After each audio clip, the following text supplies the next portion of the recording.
Hello, what's up mga kabakyard? Tingnan mo yung mga kabakyard, ang galing oh. Ganyan ang mag-uuling mga kabakyard. Ayan. Tingnan natin, ikutin natin.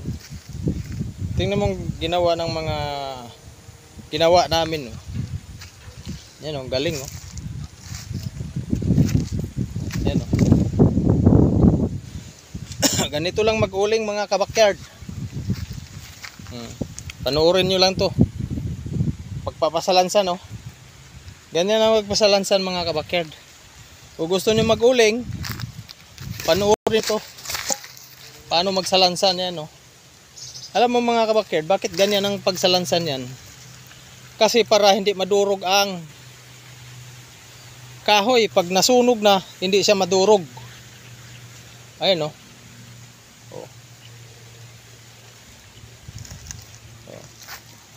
Nakatayo yung nasa labas, yung sa taas kahiga, kasi doon ang mag-umpisa mga susunog sa ilalim eh.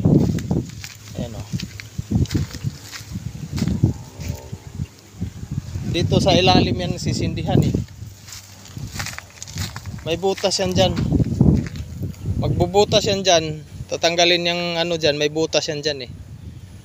Dyan mag-umpisa doon sa ilalim ang magsunog. Kaya yung nasa gitna, yung mga malalaki, kailangan yung mga lalaki nasa gitna. Ay yung mga malalit ganito lang nasa tabi yan. Para ito yung mga huling masunog. Ang mga lalaki, yung mga gayang ganyan, nasa ilalim yan, gitna yan siya. Ayan mga kabakyard nating mga gustong pumasok sa pag-uuling. Ayan. Ayan lang. Inuubo na tayo. Ayan o. Alam mo. May mga malalaki din. Pero ang gitna yan, mga malalaki talaga. Ang gitna yan. Ako nag-file dyan mga kabakyard. Ayan o. So, pagkatapos din mga kabakyard, pag na tama na siya, paikutan ng yero. Ayan yero. Yan mga yero na yan o. Yan ang papaikot yan, paikot ganyan. Pagkatapos paikot ng yero, lagyan ng ano sa yero para hindi babagsak ang yero. Lagyan ng mga kahoy sa likod.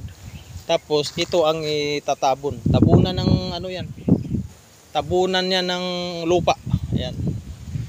Tabunan lahat yan. Pagkatapos tabunan, sindihan na. Ayan lang mga kabakyard kung paano mag-uling. Ayan.